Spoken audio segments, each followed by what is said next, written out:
दोस्तों, जैसे कि आप लोगों को ये बात अच्छे तरीके से पता है कि कल भोजपुरी के शेर पावर स्टार पवन सिंह और खेसारी लाल यादव का दोनों जने का गाना एक ही दिन रिलीज हुआ था। आज हम बात करेंगे कि एक दिन के मामले में, व्यूज के मामले में एक दिन में किसने लकीर खींचा। पहले आप लोग खेसारी लाल यादव के गाने का स्क्रीनशॉट देखिए। चूल्ही में चैली दोस्तों, इस गाने पे एक दिन में 1 मिलियन व्यूज है, 1,03,000 लाइक है, 8600 कमेंट है, यानी कि 8600 कमेंट है। अब वहीं पे बात करें भोजपुरी के शेर पावर स्टार पवन सिंह की, तो उनके गाने के आप लोग स्क्रीनशॉट देखिए दोस्तों, सामने है।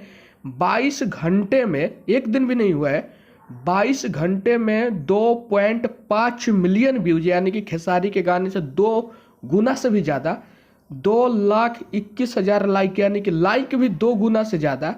और वहीं पे 39,000 कमेंट भी 2-3 गुना ज़्यादा, यानी कि पावर स्टार पवन सिंह हर चीज़ में लकीर खींच दिए। चाहे लाइक हो, चाहे व्यूज हो, चाहे कमेंट हो, हर चीज़ में पवन सिंह 22 घंटा में ही खेसारी लाल यादव से 2 गुना ज़्यादा आगे है। दोस्तों, वीडियो अच्छी लगी तो चैनल को सब्सक्राइब करो।